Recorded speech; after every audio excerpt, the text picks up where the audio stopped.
US Secretary of State Antony Blinken has departed for Italy to attend the G7 foreign ministers meeting in Capri.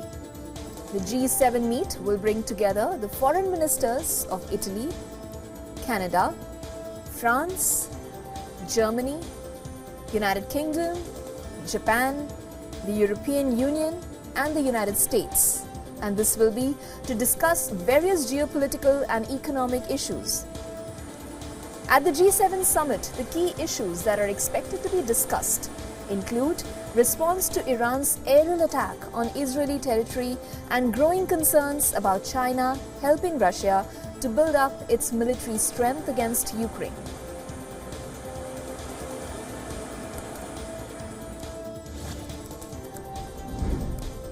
It's relentless shelling. That's a cruel tactic. US Secretary of Defense Lloyd Austin spoke with Chinese Defense Minister Admiral Dong Jun. The latest conversation is being seen as a major step made by Washington to improve communications with Beijing and reduce China's military aggression in the Indo-Pacific region. The telephonic conversation lasted more than an hour.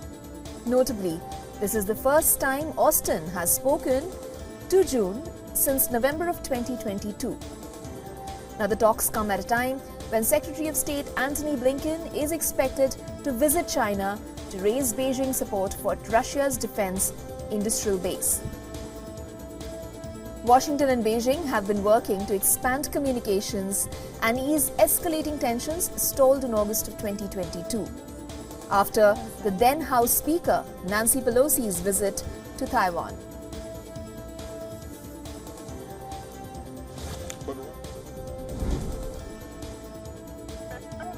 The employees of Google and pro-Palestinian advocates rallied to stage a protest against a contract between the tech giant and the Israeli government concerning a technology called Project Nimbus.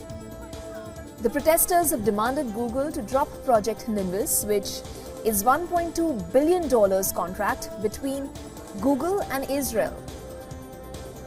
Similar protests were staged at Google offices in New York and Seattle. Nimbus is a multi-year project intended to provide a comprehensive solution for the provision of cloud services to the Israeli government and its defense system and other groups.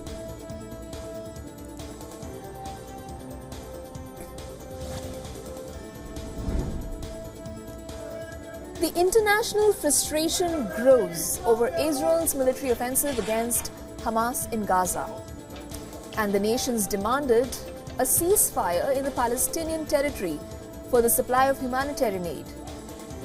Now, the United Nations is set to launch a $2.8 billion appeal for donations to help the war-ravaged population of the Gaza Strip, as well as Palestinians living in the West Bank. Palestinian agency officials say that the original plan had been $4 billion for 2024, but the budgeting was slashed given the limited ability of humanitarian aid distribution access.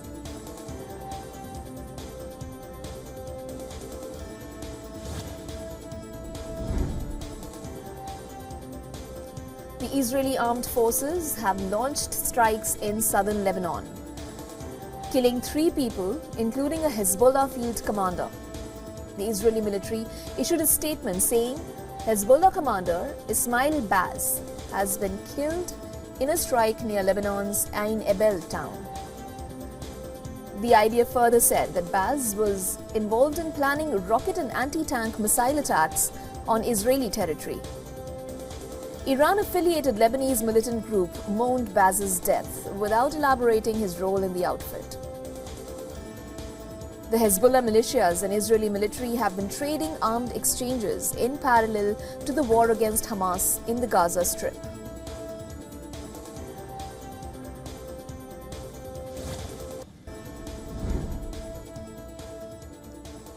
Israel's war against the Hamas militants has entered the 7th month, and civilians continue to bear the brunt of the conflict in the Gaza Strip. In the latest, an Israeli airstrike has killed 11 Palestinians, including children in central Gaza. The Palestinian health officials and Hamas media said that the strike hit Al-Maghazi refugee camp. According to the Palestinian Health Ministry, over 33,000 Palestinians have been killed so far in Israel's military offensive since October 7th. Now, Israel launched its armed offensive in Gaza after Hamas militants attacked southern Israel on October 7th, killing 1,200 people and taking 253 people as hostages.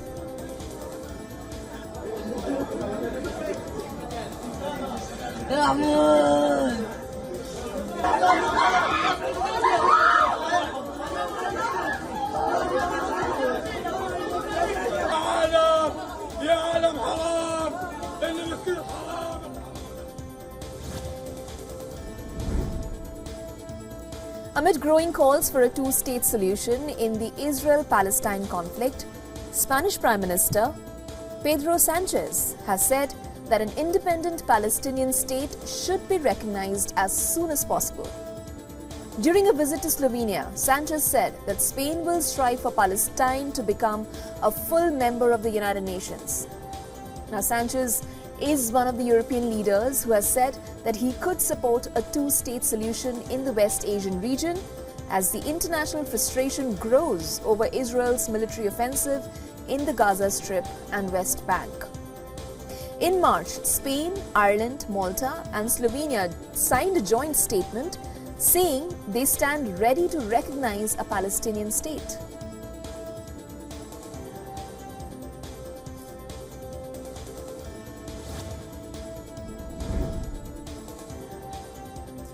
British Foreign Minister David Cameron has arrived in Israel for a one-day state visit amid escalations in the West Asian region. Cameron is also joined by his German counterpart Annalena Baerbock in Tel Aviv. During his visit, Cameron will meet Israeli Prime Minister Benjamin Netanyahu, Foreign Minister Israel Katz. Cameron is also likely to meet the War Cabinet Minister Benny Gantz. In Tel Aviv, Cameron is expected to discuss the recent Iranian missile and drone attack on territories along with tensions in Lebanon and the ongoing efforts to secure the release of hostages held in the Gaza Strip.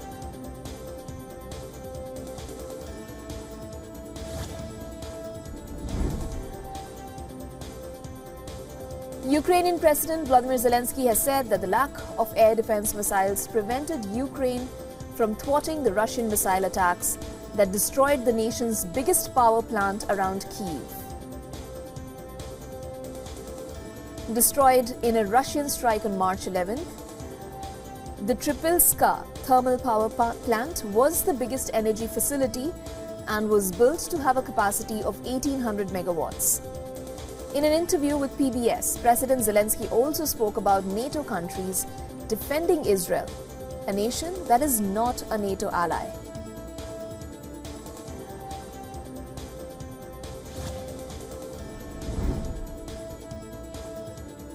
It's the day 2 of Georgians' protest against the Foreign Agents Bill in Tbilisi. Thousands of protesters gathered in front of the parliament while lawmakers debated the new law dubbed Foreign Agent Bill by the critics. The ruling Georgian Dream Party said that it would reintroduce the bill 13 months after it was shelved due to protests.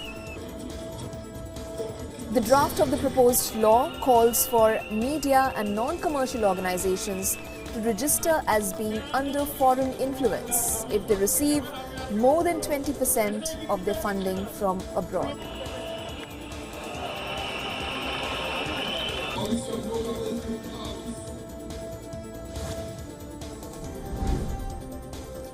In India, Congress party leader Rahul Gandhi and Samaj Party President Akhilesh Yadav addressed a joint press conference in Uttar Pradesh's Ghaziabad and slammed the Bharatiya Janata Party over the alleged corruption in the electoral bonds.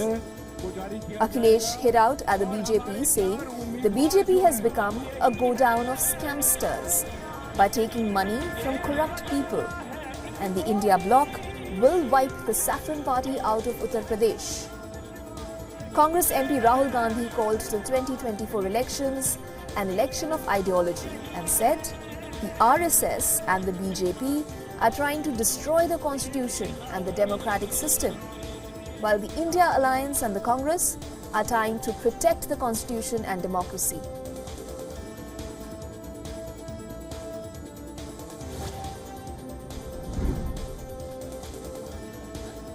Indian Prime Minister Narendra Modi addressed a public rally in Assam's Nalbari and launched an unsparing attack at the Congress party. PM Modi said that the Northeast, which was given only problems by the Congress, has been transformed by the BJP into a source of possibilities. Sharpening his attack, PM Modi further said the Congress fueled separatism and the NDA government made efforts for peace and security in the Northeast in the last 10 years.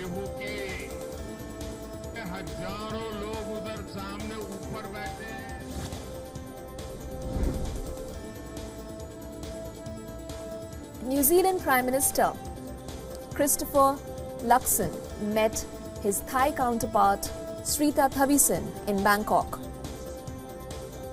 This is Luxon's first state visit to the Southeastern Asian region since assuming the Prime Minister's office, and also the first visit made by a New Zealand Prime Minister since 2013. Both the leaders sat down for a bilateral meet and signed agreements to strengthen cooperation across sectors, including education and aviation industry. Both Luxon and Thavisin also agreed to upgrade their bilateral relationship to a strategic partnership by 2026.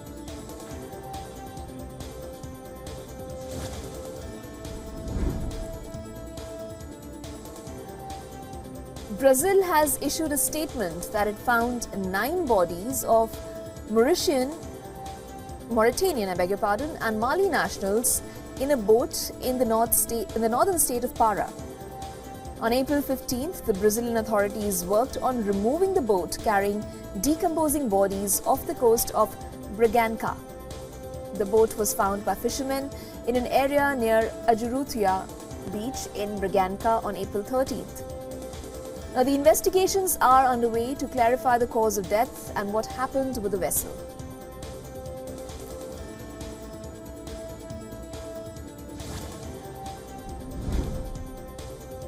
The Ecuadorian Navy has conducted an anti-terror exercise at the port terminal facilities in Guayaquil. In the anti-terror drill, the Ecuadorian Army officials boarded a cargo ship seized by role players portraying terrorists, apprehended them and secured the ship.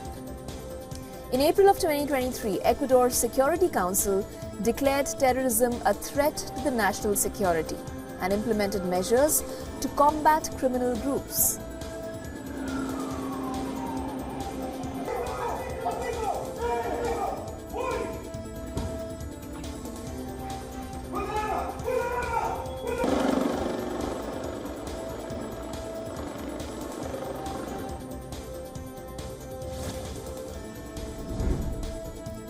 Venezuelan President Nicolás Maduro has ordered closure of government embassies and 2 consulates in Ecuador, marking protest against the detention of former Vice President Jorge Glass. The Ecuadorian police arrested Glass on April 5th from the Mexican embassy, where he had been living since December of last year. Glass's arrest prompted Mexico to suspend diplomatic relations with Ecuador.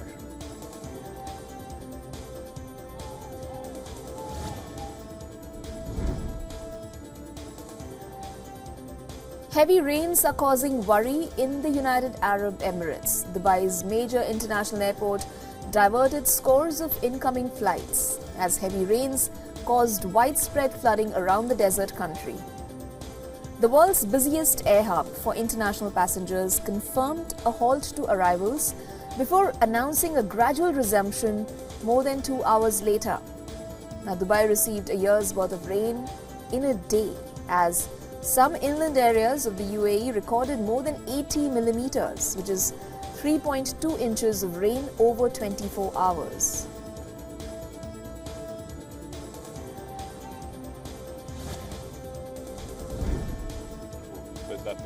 Elon Musk has announced a new plan to tackle bot issues on the social media platform X. Musk has proposed introducing a small fee for new users to operate basic features like posting and liking, among others. In a reply to a post on X, Musk said that traditional bot filtering tools are inefficient against advanced AI and troll farms. Musk said that the new users would be able to post after 3 months without paying a fee. However, the specifics on the fee amount and the plan's implementation date are still unclear. This move by Musk is similar to the one already introduced to new users in New Zealand and the Philippines, which requires new accounts to pay a $1 annual fee to post, like, reply, and more.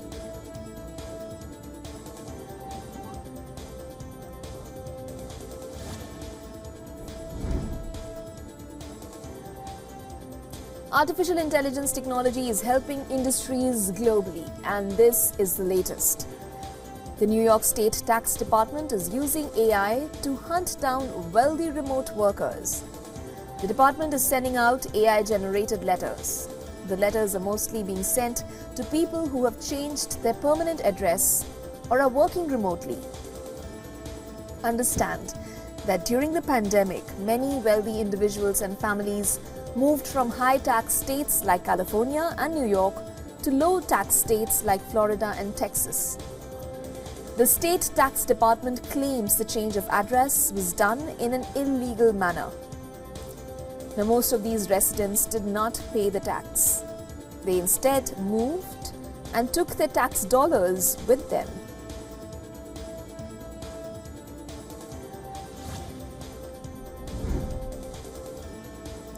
In some more tech news, Meta Platforms Oversight Board is reviewing how Meta's Instagram and Facebook handle the cases of 2 sexually explicit AI images of female celebrities that went viral earlier.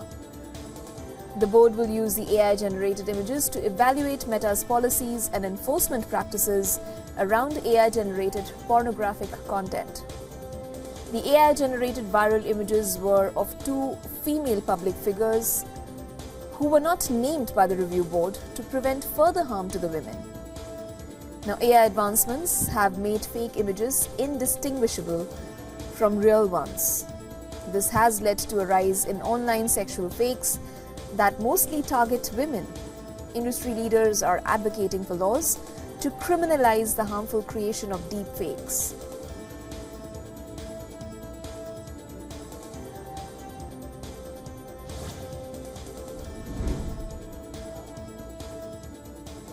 In the world of business now, oil prices eased in early trade as worries about global demand due to weak economic momentum in China and fading hopes for US interest rate cuts in the near term outweighed supply fears on heightened tensions in West Asia.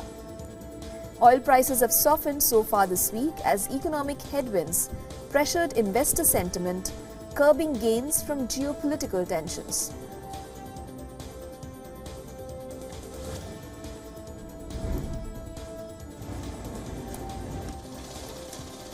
The dollar was broadly steady, keeping the yen rooted near 34-year lows after comments from Federal Reserve officials, including Chair Jerome Powell, suggested US interest rates are likely to stay higher for longer.